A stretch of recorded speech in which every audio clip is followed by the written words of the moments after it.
Le grand rendez-vous de l'épargne, une émission proposée par Capital et Radio Patrimoine, présentée par Fabrice Coustet et Julien Bouissou. Bonjour et bienvenue à tous, je suis ravi de vous retrouver pour ce nouveau numéro du grand rendez-vous de l'épargne. Les équipes de Capital et de Radio Patrimoine, chaque mois, vous proposent ce magazine, ce rendez-vous sur votre argent, votre épargne, vos finances personnelles, en pleine crise sanitaire, en pleine tempête boursière également. Et pour m'accompagner, je suis en compagnie de Julien Bouissou. Bonjour Julien. Bonjour à tous. Vous êtes le responsable du service argent et placement de Capital. Alors Julien, qu'est-ce qui nous attend au sommaire de ce nouveau grand rendez-vous de l'épargne ? Alors pour ce nouveau numéro, nous avons décidé de faire un état des lieux des escroqueries financières. Alors les supports d'investissement vendus par les escrocs ne manquent pas, hein, Bitcoin, Forex, vin, terres rares, enfin c'est renouvelé en permanence. Donc pour faire un peu cet état des lieux et savoir comment se défendre, hein, quand il est possible de se défendre et de récupérer l'argent, nous retrouvons deux spécialistes de la thématique, Claire Castanet tout d'abord, qui est la directrice des relations avec les épargnants au sein de l'autorité des marchés financiers, l'AMF. Bonjour. Oui, bonjour. Et nous recevons également Hélène Ferron-Polony, qui est une avocate spécialisée au sein du cabinet Lecoq-Vallon Ferron-Polony, qui travaille quasiment exclusivement, hein, je crois, sur ces thématiques d'escroquerie financière. Bonjour. Bonjour. Voilà, la crise sanitaire, attention, les escrocs sont là et il faut veiller au grain. On aura également, Julien, nos rubriques, vos rubriques préférées, le coup de cœur, coup de gueule de Pierre Sabatier. Et puis, en fin d'émission, on retrouvera Thibault Lamy, journaliste chez Capital également, qui sera en compagnie de nos experts, qui répond à toutes vos questions dans la rubrique « Ça vous concerne ». Le grand rendez-vous de l'épargne numéro 6, c'est parti. Le grand rendez-vous de l'épargne, le grand témoin. Le grand rendez-vous de l'épargne spécial arnaque. Attention, on est en compagnie de Claire Castanet de l'AMF, de Hélène Ferron-Polony, également avocate spécialiste de ces affaires. Julien Bouissou est avec nous également. Julien, un petit point déjà sur ces arnaques. Est-ce qu'on voit que c'est pas nouveau, hein, on sait qu'il y a beaucoup d'investisseurs malheureusement qui tombent sous les sirènes de ces escrocs et qui plongent et qui perdent parfois quelques milliers, voire dizaines de milliers d'euros. Alors, on avait les montants globaux qui avaient été communiqués d'ailleurs, entre autres par l'AMF et les autorités de régulation, qu'on estimait à peu près 1 milliard d'euros. Hein. On va dire que c'est un minimum sur 2 ans, l'argent qui avait été qui avait disparu dans de telles escroqueries. Alors ça, c'était un chiffre avant la crise sanitaire, le coronavirus, qui a donné apparemment quelques nouvelles idées d'arnaque et d'escroquerie aux fraudeurs. Hein. Alors, première question pour Claire Castanet.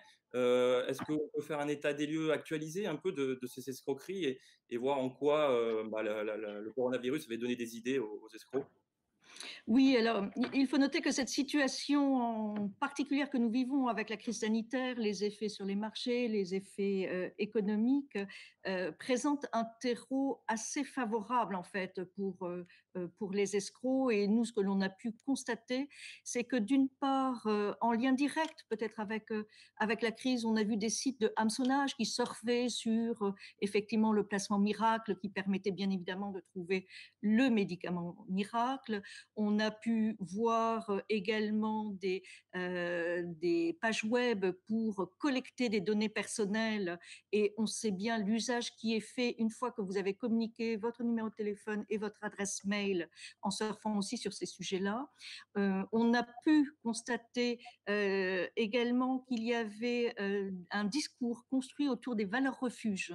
Dans cette période où il y a quand même de l'anxiété, il est facile d'avoir un discours un peu décrédibilisant de ce qui existe au jour d'aujourd'hui et de pousser les épargnants vers des valeurs refuges qui apporteraient du mieux, mais tout cela par des sites d'arnaque. Et notamment sur l'or, nous avons enregistré 15 sites de plus depuis le début de l'année. Nous avions également repéré dès la fin de l'année 2019, début 2020, des sites sur le vin, de faux sites sur le vin, dont le relais a été pris par des sites sur le whisky. Et là aussi, on joue sur des aspects patrimoniaux, de valeur refuge, rassurant, c'est du solide, c'est du concret, et évidemment, ça ne s'abîme pas dans le temps. Et puis, il y a un autre phénomène qui joue également, c'est le sentiment d'urgence. Le sentiment d'urgence nourrit les discours, notamment c'est maintenant tout de suite qu'il faut investir, et je pense à une PME dont les dirigeants ont investi une grande partie de la trésorerie sur des dérivés sur pétrole en fait, et il fallait le faire tout de suite parce que c'était l'opportunité, et sans prendre la distance qui est quand même le premier réflexe aussi, se poser des questions sur le comment et le pourquoi. Et puis enfin, la situation de confinement qui crée une exposition finalement à Internet, et on sait que c'est une source importante avec des bannières de publicité, avec des promesses qui peuvent être circularisées par des pages web, comme on disait tout à l'heure, avec la collecte de données, mais également par des offres fallacieuses. Alors, ce qui m'inquiète un peu en ce moment, c'est la remontée de sites sur le Forex. Notamment, ça a été un grand combat de l'autorité des marchés financiers, cette lutte contre les plateformes Forex. Depuis 2016, tout cela avait décru très régulièrement et ça diminuait. On voit une petite pointe, mais qui en fait quand même une des premières demandes sur les aspects d'arnaque. Et là, il s'agit de contourner les règles européennes protectrices vis-à-vis des épargnants, les contourner en proposant à des particuliers de passer professionnels, ça c'est le premier style de contournement. Et puis le deuxième style de contournement est le fait de faire appeler les épargnants par des chargés d'affaires, soi-disant européens, mais personne ne le sait, qui n'ont bien sûr aucun statut, qui se disent œuvrer en Europe, mais dans les faits, au moment où les transactions sont faites, elles sont faites avec des pays tiers, et donc des choses qui ne sont pas autorisées, avec des effets de levier qui peuvent être absolument dramatiques. La semaine dernière, on a eu un monsieur qui a perdu plus d'1 million d'euros sur cette affaire-là. Et vis-à-vis du coronavirus, ce qui est absolument dramatique, c'est déjà la situation de perte, mais également tout le discours qui est tenu autour, où on culpabilise la personne en disant que le conseiller lui-même est malade, pourrait souffrir d'un AVC compte tenu de la résistance de son client. Et en plus, le soi-disant patron du soi-disant conseiller appelle l'épargnant en lui disant mais en plus il a attrapé le coronavirus. Bon, vous voyez, c'est... Tous les arguments sont bons, hein. Il faut quand même signaler que vous avez un rôle de prévention. Vous faites une liste des sites non agréés, des sites suspicieux, hein. Par contre, vous pouvez aussi demander à la justice de les fermer, mais les sites réagissent très vite, c'est-à-dire ils se dupliquent, ils créent d'autres adresses. Enfin, c'est très difficile de fermer, hein, le plus vite possible ces sites quand même. Oui, l'AMF n'est pas compétente pour les escroqueries, comme vous l'avez dit, c'est le travail de la justice. En revanche, nous avons une possibilité d'alerte et nous l'utilisons et nous sommes très mobilisés sur la lutte contre ces arnaques. Et effectivement, nous avons des listes noires thématiques, dont certaines tenues avec la CPR. Nous avons un outil qui est complémentaire, qui sont les listes blanches, notamment pour ce qu'on appelle les biens divers, les investissements dans ces biens concrets comme le vin ou le whisky, qui permettent, ces offres-là doivent être obligatoirement enregistrées, et donc vous avez 6 offres qui sont enregistrées. Si jamais vous êtes intéressé par ce type de diversification, premier réflexe, allez sur la liste blanche de l'AMF pour voir si l'offre a été enregistrée. Ce n'est pas une garantie sur le modèle économique, mais c'est une garantie que les gens existent, qu'il y a une responsabilité professionnelle, etc. Et nous avons déployé également des outils, dont un outil qui s'appelle AMF Protect Épargne, qui est une application sur le mobile qui permet de recevoir des notifications à chaque mise à jour de ces listes noires. Alors, elles ne sont jamais exhaustives, vous l'imaginez bien, mais notre souhait est de couper à la racine le plus rapidement possible, dans le périmètre qui est le nôtre, ces arnaques. On reste dans le domaine du droit avec Maître Ferrand-Polony. Maître, est-ce que vous avez justement repéré une augmentation des plaintes sur ces sujets, sur ces arnaques durant cette période très particulière? Les contacts que nous avons et les demandes d'intervention que nous avons sur les arnaques en ligne, sur les investissements financiers, sont continus depuis le début des années 2010. Hein. Donc ça va bientôt faire 10 ans que c'est extrêmement développé. Alors oui, il y a eu des appels, ces derniers temps, mais sur un flux assez continu de toute façon, qui nous a permis, de constater, comme l'Autorité des marchés financiers, l'évolution des thèmes à succès, en commençant effectivement à l'époque, par le forex, puis par le diamant, puis par, Mm. la crypto-monnaie, le cannabis thérapeutique, aujourd'hui, la fourniture, d'autres, produits financiers, le retour à nouveau effectivement du forex, et tout prospect, toute personne contactée par internet étant toujours mise, sous pression pour faire, l'opération. Quels sont les recours finalement des gens justement qui viennent vous voir? Qu'est-ce qu'ils peuvent faire une fois que justement on a transféré cet argent, souvent sur des plateformes à l'étranger ou dans des paradis fiscaux? Qu'est-ce qu'on peut faire exactement? Alors, heu, il est exact, parfois les personnes réagissent très vite, soit parce qu'elles s'en sont ouvertes à leur entourage, qui les ont alertées sur une situation, très vraisemblable d'escroquerie, auquel cas il faut qu'elles déposent plainte, immédiatement, parce que c'est avec cette plainte qu'elles pourront, dans le même temps d'ailleurs, hein, elles peuvent déjà prévenir leur établissement bancaire qu'en réalité, l'opération de virement qu'elles ont faite vers l'étranger est visiblement une opération frauduleuse. La banque va très souvent demander à avoir la copie d'une plainte, pour pouvoir agir, hein, mais parfois pas. Ça vaut toujours le coup évidemment de prévenir tout de suite son établissement bancaire, la banque, peut, faire une demande de retour de fonds, hem, donc auprès de l'établissement bancaire destinataire. Sachant que ces établissements bancaires qui ont reçu les virements, émis par les particuliers qui sont escroqués, sont la plupart du temps, situés en Europe, hors France, mais Europe. Bien sûr, parce que ça met en confiance, hein. C'est même parfois des établissements, très connus, ayant pignon sur rue, et ces établissements se trouvent en Allemagne, aux Pays-Bas, en Espagne, au Portugal, enfin peu importe, mais jamais en France, quasiment jamais en France, hein, et donc il y a une demande de retour de fonds qui peut être faite.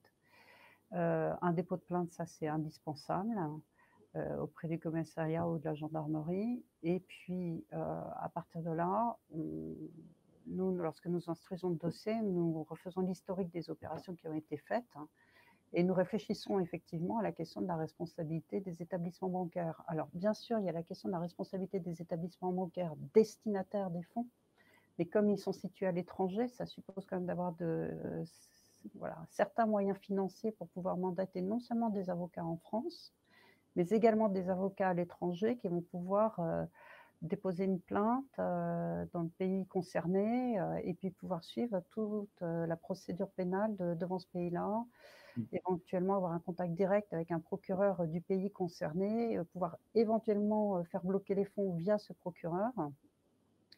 La plupart du temps, ce sont des particuliers, qui nous demandent d'intervenir. Ils n'ont pas ces moyens-là.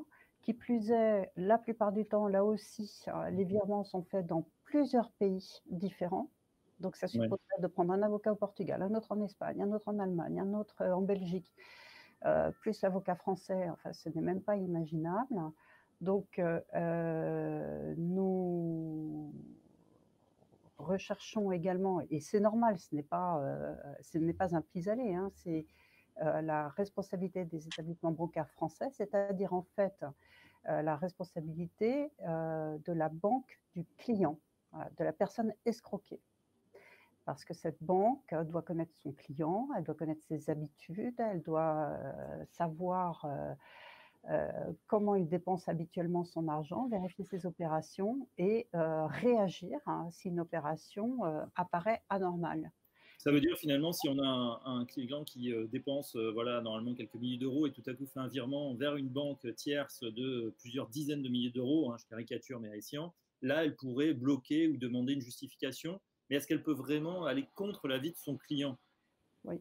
Ah oui, typiquement, effectivement, son client se met à faire des virements de montants très élevés vers des pays, étrangers, alors qu'il n'a jamais envoyé d'argent à l'étranger, vers, des, sociétés bénéficiaires à des noms, qui comportent des noms à consonance anglo-saxonne, qui veulent en gros rien dire, Transglobal, IPEX, enfin, Voilà. Et cette banque, donc la banque du client qui est située en France, doit poser des questions. A-t-elle le droit de bloquer l'opération? La réponse c'est oui. Contrairement à ce que l'on pourrait croire, il ne faut pas nécessairement qu'il y ait un signalement TRACFIN, donc destiné à lutter contre le blanchiment et le financement du terrorisme. Il n'y a pas besoin de faire une déclaration TRACFIN pour que les fonds soient bloqués. La banque a le droit de ne pas réaliser une opération. Elle doit cependant dire à son client pour quel motif elle ne la réalise pas. Elle doit le lui dire très vite, mais elle peut bloquer l'opération.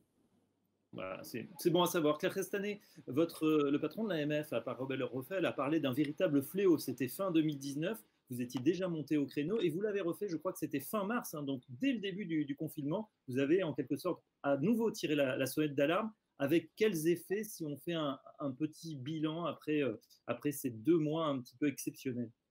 Oui, il nous paraissait effectivement extrêmement important, en lien avec la CPR, d'attirer la vigilance du public par rapport à ce contexte très particulier qui est vraiment propice à des arnaques. Alors, il faut avoir en tête que sur les arnaques, on a toujours un effet d'inertie. Si je prends d'autres arnaques que je n'ai pas évoquées, mais qui sont vraiment montantes au jour d'aujourd'hui, ce sont des investissements qui sont à la limite de notre périmètre de compétences, mais je m'en fais l'écho puisque les épargnants nous les signalent, des arnaques concernant des investissements dans les parkings d'aéroports. Ça a démarré plutôt en octobre 2019 et aujourd'hui on a des gens qui disent on a perdu, mais on a surtout beaucoup de demandes d'informations. Donc ça veut dire qu'il y a des démarches qui sont des démarcheurs qui sont très actifs là-dessus et qui usurpent des conseillers, des intermédiaires financiers qui eux sont bien répertoriés et ont bien des statuts. Et c'est là où il faut être extrêmement prudent et savoir que si vous êtes démarché sur des placements financiers, l'épargne, c'est trop sérieux. Ce sont souvent les économies de toute une vie. Le plus simple, c'est de ne pas donner suite et à minima de faire des contre-vérifications. Alors, on a cela et puis on a aussi qui monte beaucoup et là, c'est plutôt pour le public qui connaît plutôt des jeunes ou un petit peu moins jeunes, mais qui seraient intéressés par tout ce qui est marketing multilevel. C'est un peu un bouche à oreille rémunéré. Alors, on vend certes des packs de formation, mais des packs de formation au trading, on se dit que c'est jamais très très loin. Et là, on en voit beaucoup et on voit une multiplication des sociétés. Donc, face à ça, il faut sans cesse prévenir, alerter et dire que personne n'est à l'abri. Les techniques de manipulation des escrocs sont vraiment très puissantes sur le plan psychologique. Alors, signaler d'ailleurs, excusez-moi, sur les techniques psychologiques, c'est-à-dire que souvent on est arnaqué, on va dire une fois, mais une fois qu'on a commencé à rentrer dans le processus, il y a souvent une deuxième lame, voire une troisième lame, c'est-à-dire on a versé l'argent, on veut le récupérer, et là on commence à recevoir des coups de fil d'un avocat qui dit bah oui, mais il faut payer des taxes, ou il faut payer des frais d'avocat dans tel pays, et donc c'est à nouveau un escroc qui va essayer de soutirer une deuxième fois, voire une troisième fois de l'argent. Donc tout à fait, c'est un mécanisme qui est bien rodé et effectivement les victimes, une fois qu'elles ont réalisé qu'elles étaient victimes, et parfois ça prend du temps avant de le réaliser, et quand elles reconstruisent le fil, elles n'imaginent pas avoir pu céder à ce type d'argument. Parce qu'on a souvent aussi des gens éduqués et ils ne comprennent pas comment ils ont pu tomber dans ces pièges-là. Or, ils y sont tombés et leur argent est parti directement dans la poche des escrocs. Par rapport à ces techniques-là, il faut savoir également que lorsque vous laissez vos coordonnées sur Internet, ces coordonnées éventuellement sont enrichies, mais elles sont surtout vendues, revendues, revendues. Et qui est-ce qui est intéressé? Ce sont d'autres arnaqueurs. Ouais. Et donc, vous avez là aussi un effet malheureusement qui se coule, qui revient à ce que vous soyez identifié. Et en plus, si ça a fonctionné une première fois, peut-être qu'il y a un petit signal qui dit ça peut fonctionner en utilisant ce type de technique. Donc, oui. Effectivement, la prudence est de mise, mais encore une fois, par rapport à la période actuelle, au jour d'aujourd'hui, même si on a eu beaucoup d'appels en mars, mais c'était plutôt sur des sujets en lien avec les marchés financiers, je m'attends plutôt, avec l'effet d'inertie, à avoir des retours d'ici quelques semaines ou quelques mois. Une question, Claire Castanet, justement, sur le profil, peut-être, est-ce qu'il y a un profil type de celui qui a arnaqué, une tranche d'âge, homme, femme qu'est-ce que vous observez si vous tenez vos statistiques? Il n'y a pas de profil type en tant que tel. Alors certes, on voit que les seniors, les gens à la retraite sont peut-être un petit peu plus touchés, qu'il y a des régions qui sont un petit peu plus touchées, mais est-ce que c'est parce qu'ils sont un petit peu plus chez eux aussi, plus disponibles? C'est pour cela que nous avions partagé cette crainte avec l'ACPR dans cette période de confinement, de l'exposition à toutes ces offres-là. Mais il faut bien avoir en tête que ça touche toutes les catégories socio-professionnelles, tous les âges, toutes les régions, et que personne n'est à l'abri, que les gens soient éduqués financièrement ou pas. Les ressorts de ces escrocs sont quand même très bien rodés et malheureusement très efficaces.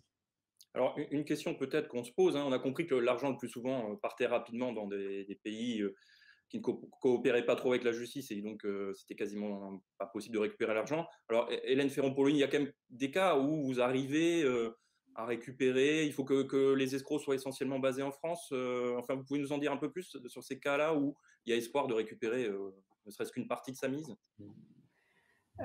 Alors, oui, heureusement. J'en profite pour ajouter un point sur la responsabilité des établissements bancaires, des personnes qui se font escroquer, que les opérations sont quasiment tout le temps anormales. Et c'est ce qu'il faut caractériser à chaque fois. Les opérations donc, sont trop élevées, elles vont à l'étranger, on n'a jamais fait de virement à l'étranger, et également, il peut y avoir des retours de fonds qui sont faits spontanément par les banques destinataires. Et plutôt que d'entrer dans le détail, nous nous sommes rendus compte que des établissements bancaires français demandaient tout simplement à la personne escroquée de donner un nouveau RIB parce que ça n'avait pas marché avec le premier virement. Oui, mais pourquoi? Voilà. Pourquoi? Parce que de l'autre côté de la frontière, le compte a été fermé. Mais pourquoi a-t-il été fermé par l'établissement bancaire étranger? Parce que précisément, il y avait un problème avec le fonctionnement du compte et une anomalie qui avait été constatée. Donc ça, ce sont des éléments qui nous amènent à fonder des demandes de réparation à l'égard des établissements bancaires français. Et autant il est vraiment quasiment impossible d'imaginer de récupérer l'argent entre les mains des escrocs, autant il y a quand même toute une chaîne de responsabilité qui peut être caractérisée dès le départ de l'argent depuis la France. Ensuite, récupérer l'argent à l'étranger, c'est possible s'il y a une forte coopération judiciaire entre le parquet français et le parquet étranger. Ça suppose que les magistrats agissent très vite, ce qui n'est pas toujours possible.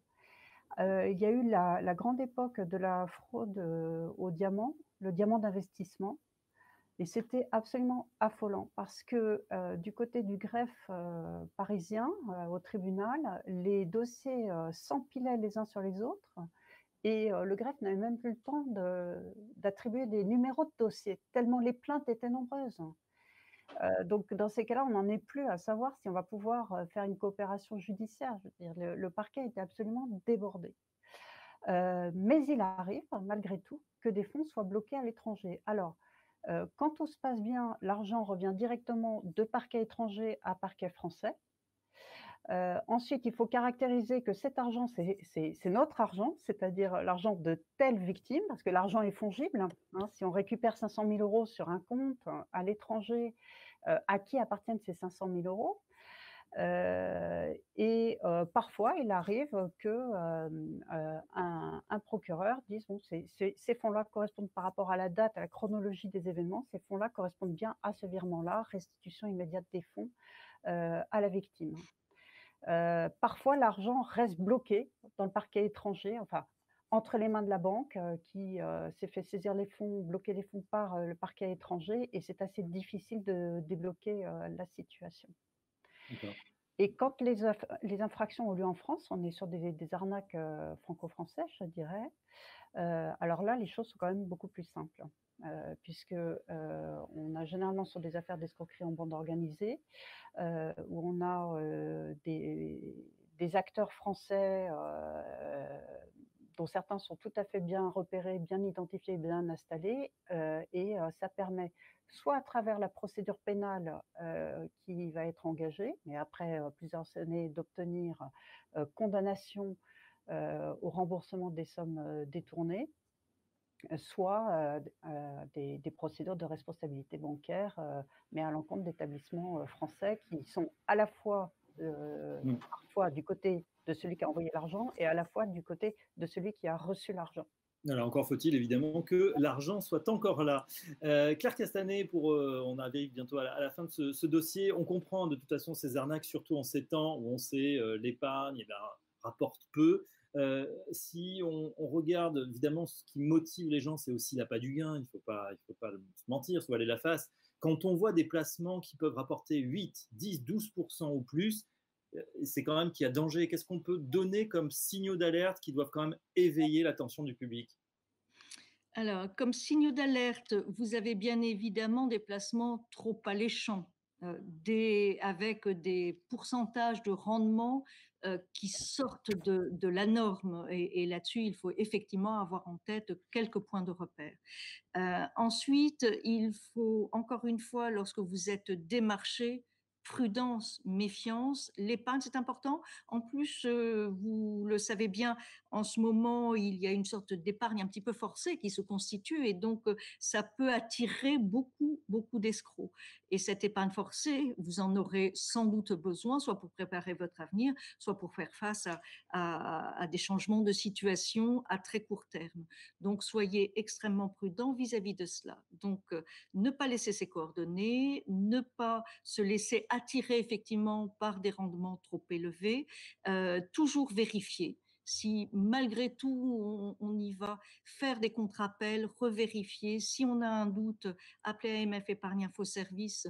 Nous sommes là effectivement pour aider à se poser des questions et pouvoir orienter les personnes. Et en plus, c'est un sacré capteur pour nous puisque ça nous permet de prévenir. Une fois que vous avez tenu ces quelques points qui sont très très importants, si jamais ce sont des offres qui viennent de l'étranger, posez-vous la question. Non seulement ça peut être une arnaque ou ça peut être des offres non autorisées. Donc posez-vous la question. Le médiateur de l'AMF ne pourra rien faire pour vous. Vous serez sur des juridictions qui sont différentes. Voilà, si vous ne parlez pas très bien anglais, tenez en compte également, vous aurez les pires difficultés pour traiter des litiges si jamais ceux-ci adviennent. Bien sûr. Julien, peut-être une dernière question. On a vu qu'il y a beaucoup d'arnaques qui se déroulent aussi sur les réseaux sociaux. Oui, c'est ça.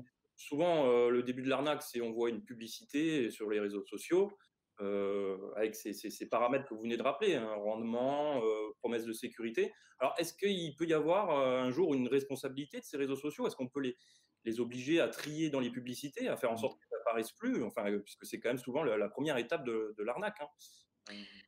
Le sujet de la publicité est un sujet qui a beaucoup mobilisé l'AMF. Je citais tout à l'heure la loi Sapin 2 avec l'interdiction de la publicité pour les produits hautement toxiques.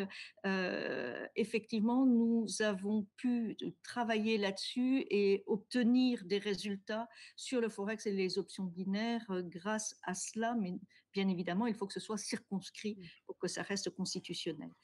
Sur la publicité également, nous avons élargi dans la loi Pacte une notion qui est assez intéressante, c'est que lorsque vous avez une publicité qui ressemble à du quasi-démarchage, et notamment sur des produits qui peuvent être basés sur des offres fondées sur des crypto-monnaies et dans un certain cadre, nous avons introduit le fait qu'une publicité qui mène directement vers un formulaire qui permet de collecter vos données, c'est du quasi-démarchage et donc ça peut être traité comme du démarchage et donc avec interdiction pour les produits complexes.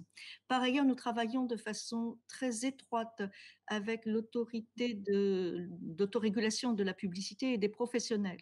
Là-dessus, cela nous permet aussi de pouvoir circonvenir un certain nombre de publicités par une bonne compréhension effectivement de nos textes, des produits et une sorte d'autorégulation et de ménage qui peut être fait. Ensuite, sur les réseaux sociaux, bien souvent, vous avez des communautés privées. Vous avez les applications mobiles où là aussi, il y a quand même beaucoup de publicité et ça, c'est tout un travail qui est devant nous. D'accord. Hélène Ferrand-Polony, pour conclure, pareil, vous cherchez des fois des responsabilités, des supports de publicité, des supports de communication ou des... Alors la justice pénale s'y intéresse fortement, oui, oui, tout à fait, hein, sur les sites internet, les bannières publicitaires qui apparaissent sur certains sites internet ont amené quand même de sérieuses difficultés à aux auteurs des sites internet, hein. Et oui, ils les recherchent au titre de l'escroquerie en bande organisée, de pratiques illicites en matière financière. Ils ne le font pas de manière anodine, quoi. Ils ne sont pas totalement déresponsabilisés. Et vous en servez dans les dossiers ou Nous ne les mettons pas en cause dans les dossiers. Nous regardons beaucoup plus le comportement de l'établissement bancaire du client qui très souvent ne respecte pas son obligation de vigilance et cause évidemment un préjudice à la victime qu'est son client. Voilà, messieurs, dames, on sait un petit peu plus sur ces arnaques au placement. Un grand merci à Claire Castanet, la directrice des relations avec les épargnants de l'AMF, l'autorité des marchés financiers. Merci également à vous, maître Hélène Ferrand-Polony. Vous êtes spécialiste dans ces affaires. Alors, si vous faites arnaquer, peut-être que certains feront appel à vous, on ne le souhaite pas. On rappelle des règles donc, de vigilance, Julien, c'est très important. Voilà, et puis quand c'est trop beau, dites-vous que peut-être il y a un loup derrière. Donc, n'hésitez pas à bien vérifier si ça existe du côté de l'AMF, si l'établissement est référencé, et ne cédez pas donc à ces sirènes. Un grand merci. On continue tout de suite notre émission avec le coup de cœur et le coup de gueule. Le grand rendez-vous de l'épargne, le coup de cœur, coup de gueule. On passe tout de suite à notre rubrique coup de cœur, coup de gueule avec Pierre Sabatier. Bonjour Pierre. Bonjour Fabrice. Vous êtes le président de PrimeView et on démarre tout de suite, Pierre, avec votre coup de gueule. Alors, mon coup de gueule, malheureusement, il est bien trop présent depuis maintenant de nombreuses années. En fait, c'est essentiellement le champ politique qui interagit avec le champ financier.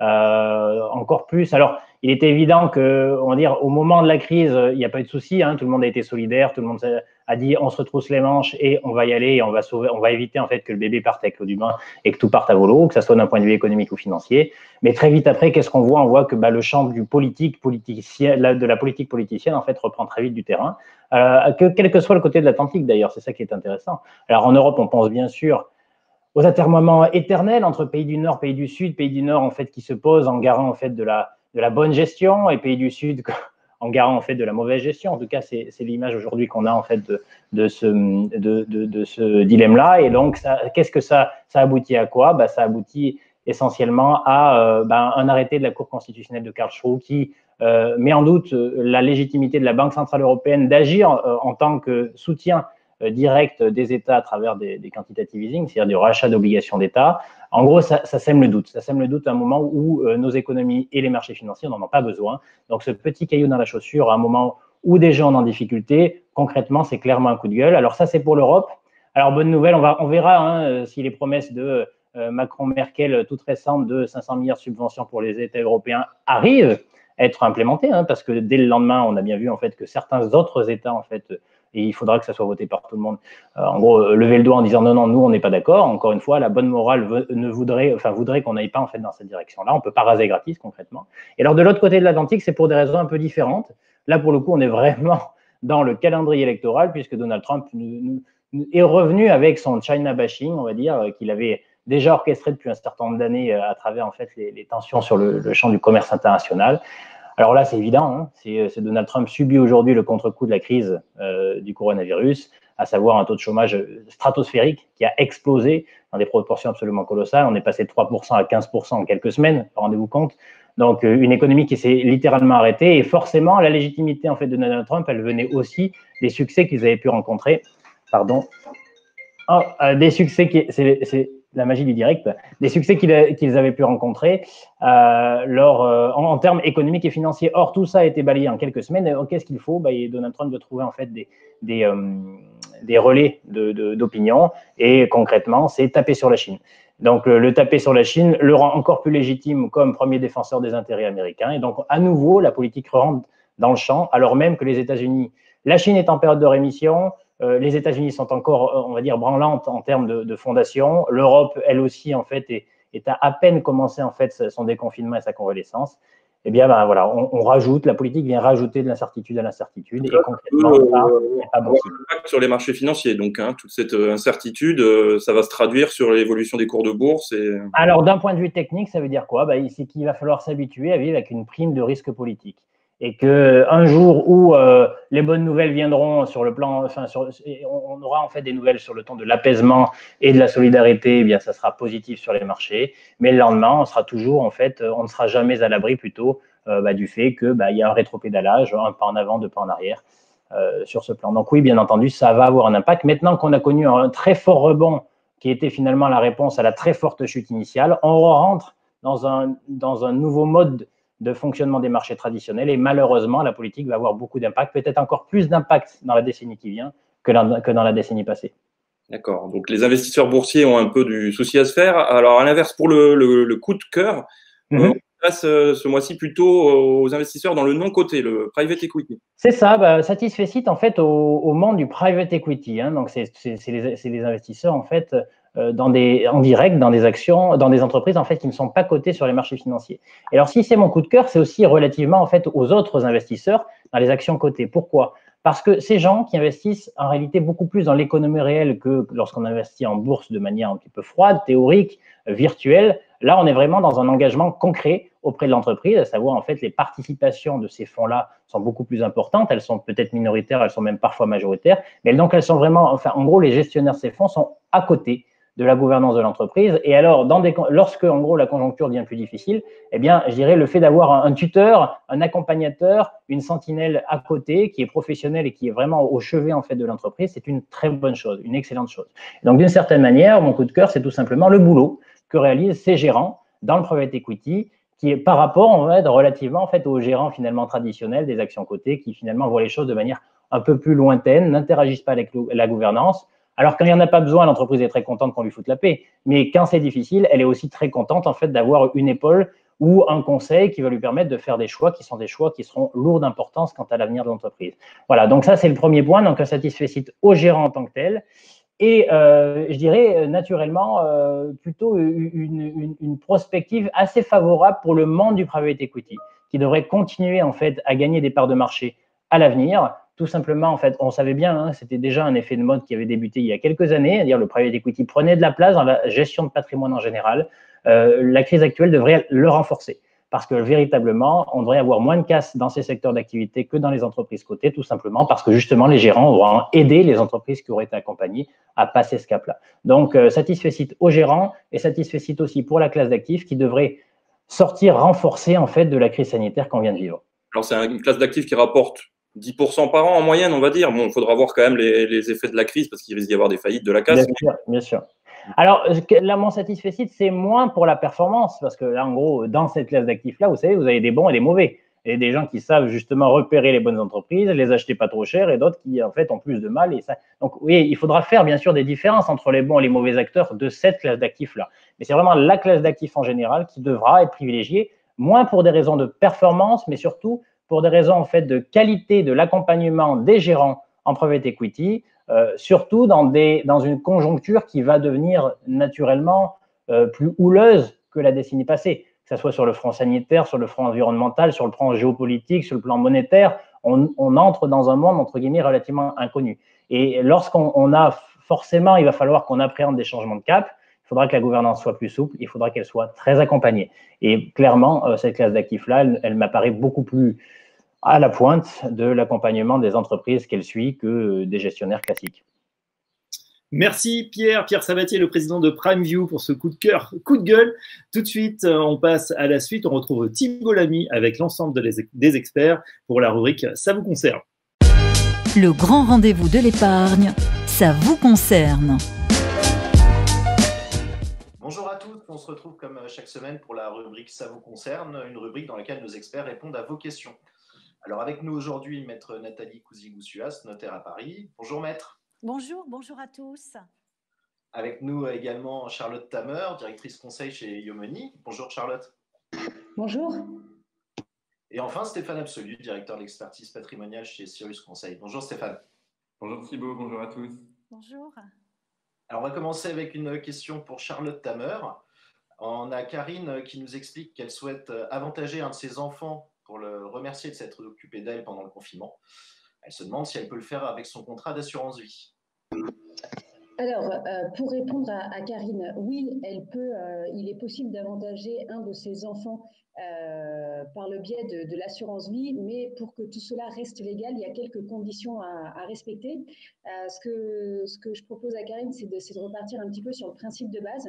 En fait, quand arrive le moment de la succession, que Karine, le jour où Karine va décéder, désolée Karine, mais c'est de ça dont on parle ce matin, le jour où vous allez décéder, en fait, votre patrimoine, on va réunir tous les assets, toutes les valeurs qui composent votre patrimoine, et votre patrimoine va être composé de deux parties qu'on appelle la réserve légalitaire et la quotité disponible. La réserve légalitaire, c'est quoi? C'est la partie d'héritage qui va revenir à vos enfants et que vous ne pouvez pas éviter. C'est-à-dire que c'est des montants minimums de votre patrimoine qui vont revenir à vos enfants, car vous n'avez pas le droit, bien évidemment, de déshériter vos enfants. Et par contre, va rester à côté de cette réserve légalitaire une quotité disponible, et il est tout à fait possible d'attribuer cette quotité disponible à qui on veut. Il n'y a pas de règle à partir du moment où on respecte des prorata. Pour vous donner des éléments chiffrés, si vous avez un enfant, la réserve légalitaire à laquelle vous ne pouvez pas toucher, que vous devez obligatoirement transmettre à votre enfant, est donc de la moitié de votre patrimoine. Si vous avez deux enfants, cette réserve légalitaire sera des 2/3 de votre patrimoine, 1/3 pour chaque enfant. Et si vous avez 3 enfants, cette réserve légalitaire sera de 3/4 de votre patrimoine, 1/4 pour chaque enfant, et donc le reste constitue la quotité disponible. Il existe plusieurs techniques pour donner cette quotité disponible, mais il faut faire attention. Il faut utiliser des techniques où, en fait, comme par exemple via l'assurance vie n'est pas rapportée à la succession. C'est-à-dire que normalement, si vous le faites dans des mesures, vous ne dépassez pas la quotité disponible à travers l'assurance vie, il n'y aura pas de souci. Imaginons que vous ayez aujourd'hui 2 enfants, il y a 1/3 de votre patrimoine qui va être en quotité disponible. Si vous avez envie de donner ce tiers de patrimoine via de l'assurance vie en privilégiant l'enfant qui vous a aidé pendant le confinement, vous pouvez tout à fait le faire. Si jamais vous dépassez la quotité disponible, alors les 2 autres enfants pourront faire une action en restitution et demander en fait une compensation parce que vous aurez trop donné, vous aurez trop avantagé cet enfant. Il faut savoir que pour avantager un de ces enfants, donc il y a la technique de l'assurance vie, mais vous pouvez aussi utiliser la technique du présent d'usage ou alors de la donation hors part successorale qui était auparavant appelée donation par préciput. D'accord, très bien. Et avec l'assurance vie, en plus, on peut peut-être préciser qu'il y a quand même un avantage fiscal à la clé sur... Bien sûr. L'idée, bien évidemment, c'est d'éviter les frais de succession à terme, alors que sur une donation hors part successorale, vous n'allez pas avoir cet avantage des 150 000 € par bénéficiaire désigné.